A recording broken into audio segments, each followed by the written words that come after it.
Hello, welcome to the Baron's Game Room. My name's Aaron, and today we're going to teach you guys how to play Mini Meeple Melee. Now, Mini Meeple Melee, or for short, is a battle arena game made by us here at the Baron's Game Room, designed by yours truly, with graphic design and art all done by our very own Melanie. It plays in about 10 to 20 minutes, maybe 30 minutes for you overthinkers. And even though we have successfully played it with 7 and 8-year-olds, for legal reasons, we're getting close for this. For legal reasons, this game is only for 13 and up. The components are very small and very chokeable, and they have magnets. So, legal reasons, 13 and up. But enough of that, let's get down to the table and show you guys how to play this game. So first things first, and what's always first in any game, is setup. Now the cool thing about Mini Meeple Melee, or M Cubed, is that you actually play the whole game inside the tin itself. Let's go down and check this out. Now first, please keep in mind that what you are seeing is still technically a prototype, a very beautiful prototype in my opinion, made for us by the game crafter, but this is still not an actual factory game. So your components might end up looking a little different from ours by then. In fact, some of them, like this, definitely should look different. The very first thing you're going to do is determine who's going to get to go first in all this. So just roll you a dice, and obviously, whoever rolls higher is going to end up going first in this one. Now, Mini Meeple Melee technically has 3 game modes, and we're going to teach you the basics using the free-for-all game mode. Once you've determined who's going first, the first player gets to start by selecting which hero they would like to play as during this game. The standard game has 6 different heroes you can play as.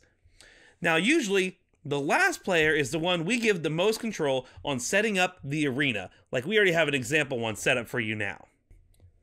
Now the first part of setting up your arena is placing in a terrain card. The game includes 4 double-sided terrain cards. Just pick which ones you want, place them in the tins, and then you'll also need to select the placement of the 2 crates and the 2 teleportation circles. The rules to those are that they can only have 1 per side. You cannot have 2 crates or 2 teleportation circles in the same half of the tin. Another thing to keep in mind about the teleportation circles and crates are that they negate all terrain effects from any space they're on. Now we'll explain more about terrain effects later, but we wanted to let you know that up front. The last bit is that you can actually piece the 2 tins together in whatever kind of way you want. The only rule to it is that you must have at least 2 squares lined up between them. We don't want any bottlenecking happen here. Now going back to selecting your character, once you've chosen your character, go ahead and grab a Mini Meeple and a slider that matches the color of it. You'll put that on the edge of the card. Now that'll keep track of your life as well as remind you what color you are. Now once your battlefield has been built and your characters have been selected, it is time for what we call the drop-in. Now what a drop-in is in our game where you decide where your starting position is by first rolling a die. Now if you roll an odd, you're going to drop your piece into the shorter top half tin here, or if you roll an even, you'll drop into the taller bottom half tin here. So what exactly a drop-in is you're going to hold your meeple about 3 inches above the playing area. Now 3 inches should be about the size of the cards featured in the tin, so you can use that to help measure it out. Feel free to aim it however you want around the designated tin, and simply let go. Once you've dropped your meeple, any space that your meeple is touching is where you're allowed to start the game.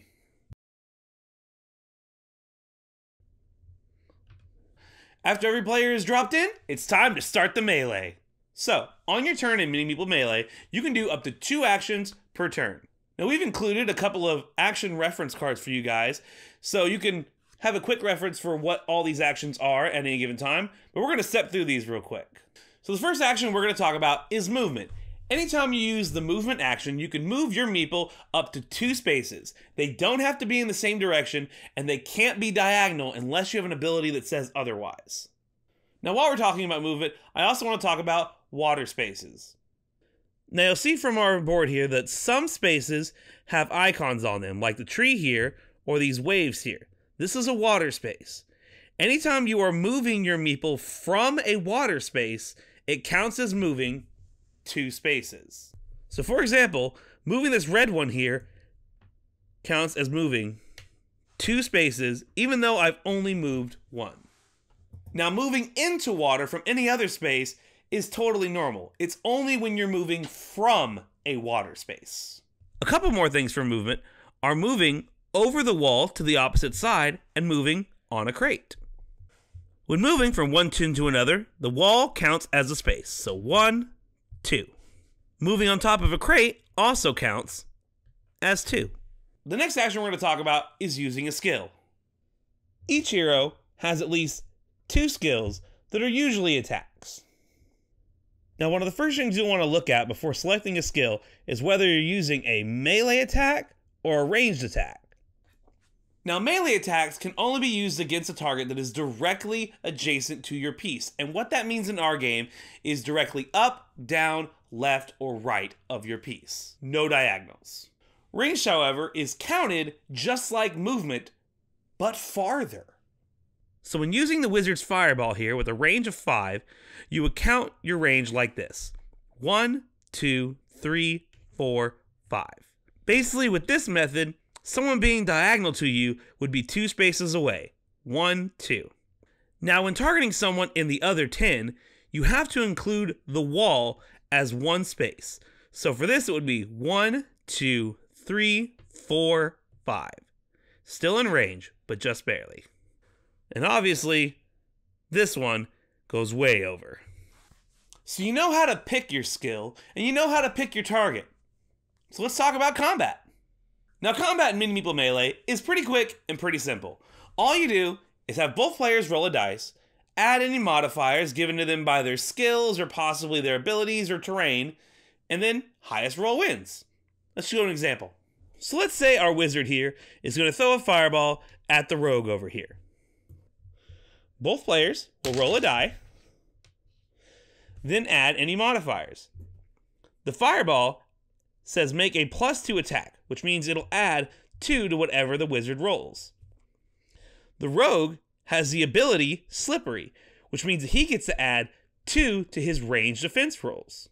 So once you add 2 to the 1 and 2 to the 3, pretty obvious who wins this one. In this example, the rogue avoided the hit and thus receives no damage.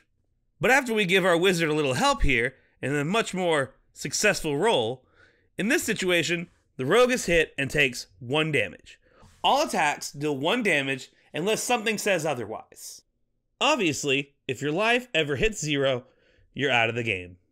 Remove your Meeple from the tin, and wish your fellow champions a good game. Now, while we're talking about combat, I also want to talk about forest spaces real quick. Now, forest spaces have a simple effect.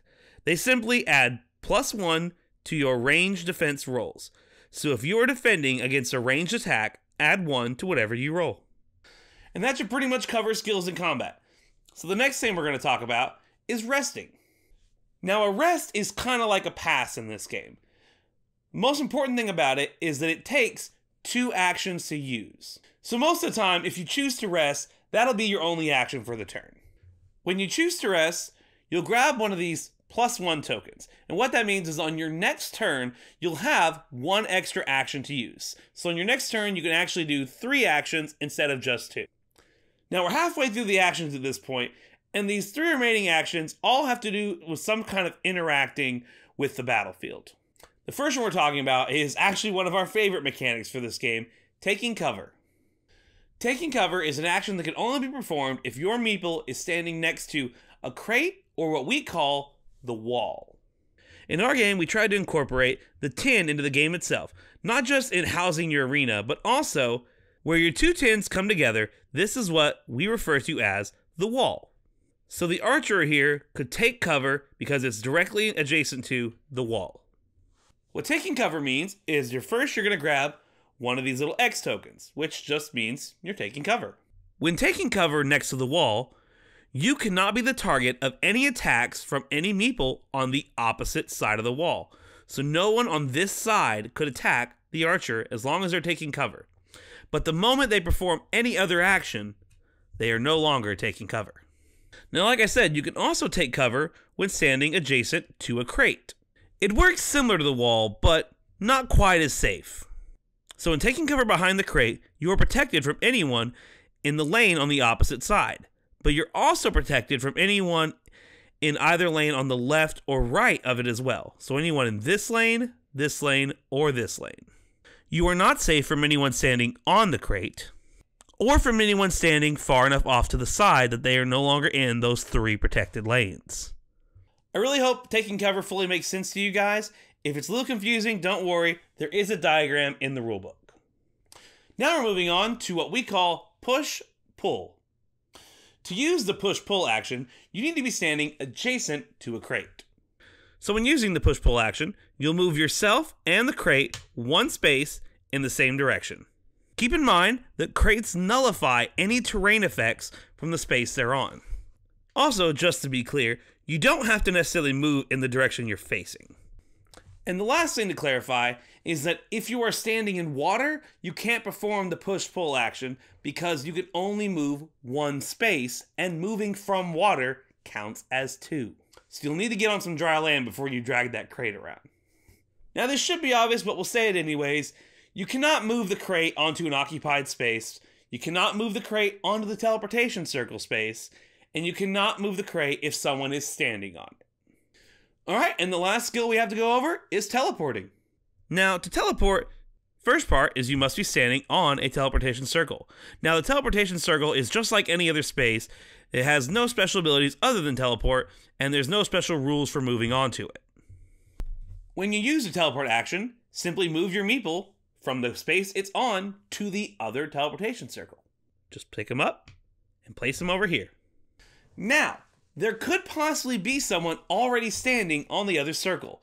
In that case, you both gotta roll a die. In this example, the red one is trying to move back to here where the blue one is already standing. Both players will roll a die. Whoever rolls higher gets to decide where the blue player is moved off to. Since the blue player rolled higher, they get to decide which adjacent empty space they will move to. And then the red pops over onto the circle. If the red player had rolled higher, then the red player would actually get to decide where the blue player was pushed to. Once again, obviously you cannot move that Meeple onto a space that is already occupied. Now you've heard me mention abilities a few times throughout this video. There are a couple of ability reference cards included with this game that will show you exactly how each of your heroes' unique abilities work. You'll see that all heroes have an ability section at the top of their card just below their name that shows any abilities they have. Just find the abilities on the reference card and they'll show you exactly how they work. And that should cover all the basics for Mini Meeple Melee, and is everything you need to know to play a free-for-all Melee. But there are still 2 more game modes, and we're going to go over what's different about those real quick. The second game mode we're going to go over is Team Battle. Now, I want to up front stress that Team Battle is the recommended game mode for a 2-player game. We do not recommend that 2 players have a free-for-all Melee. Seriously, don't do it. I know all you rebels out there are going to do it. Don't do it. Now, a team battle is normally for 2 or 4 players, but you could kind of combine the rule sets for those and do a 3-player one too. In a 2-player team battle, each single player is going to control 2 heroes. Now, in doing the team battle, if you are controlling 2 different heroes, then on your turn, you can split your 2 actions up between both of your heroes. Otherwise, team mode plays out exactly the same, except obviously, you don't have to defeat your partner to win. Your team just wins when the other team is defeated. And last, but certainly not least, is the boss battle mode. Now, boss battle is a 1v all game mode, where one player takes control of the boss character, the Baron himself, on easy or hard mode. Now, generally, we recommend using the easy side for a 2v1 game or the hard side for a 3v1 game, but feel free to choose whatever works best for your group.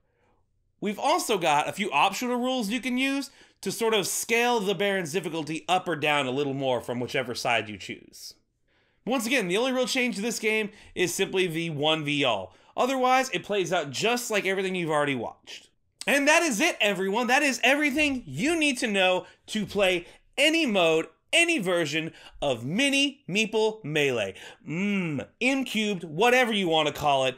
You know how to play it now. And I want to thank you guys so much for sitting here with me today, for letting me teach you how to play this game. If you have any questions, I'm sorry I did such a bad job. No, I'm great. I know it. But if you have any questions, reach out to us, guys. We're all over the internet. Obviously, you can comment down below. You can reach out to us on Facebook, on Twitter, on Instagram. Heck, if you really wanted to, you could even go over to our TikTok and ask us a question in a comment there. We've got a video about Mini Meeple. Pop on in, type your comment, I'll read it, I'll answer.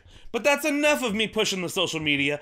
Obviously, the easiest way to reach out to us is by emailing us at baronsgames@yahoo.com or just by going to our website, baronsgames.com, where we've got a shop you can go check out, where we've got some great merch there, like shirts and keychains and pins and stuff, or some of our other games that are already published.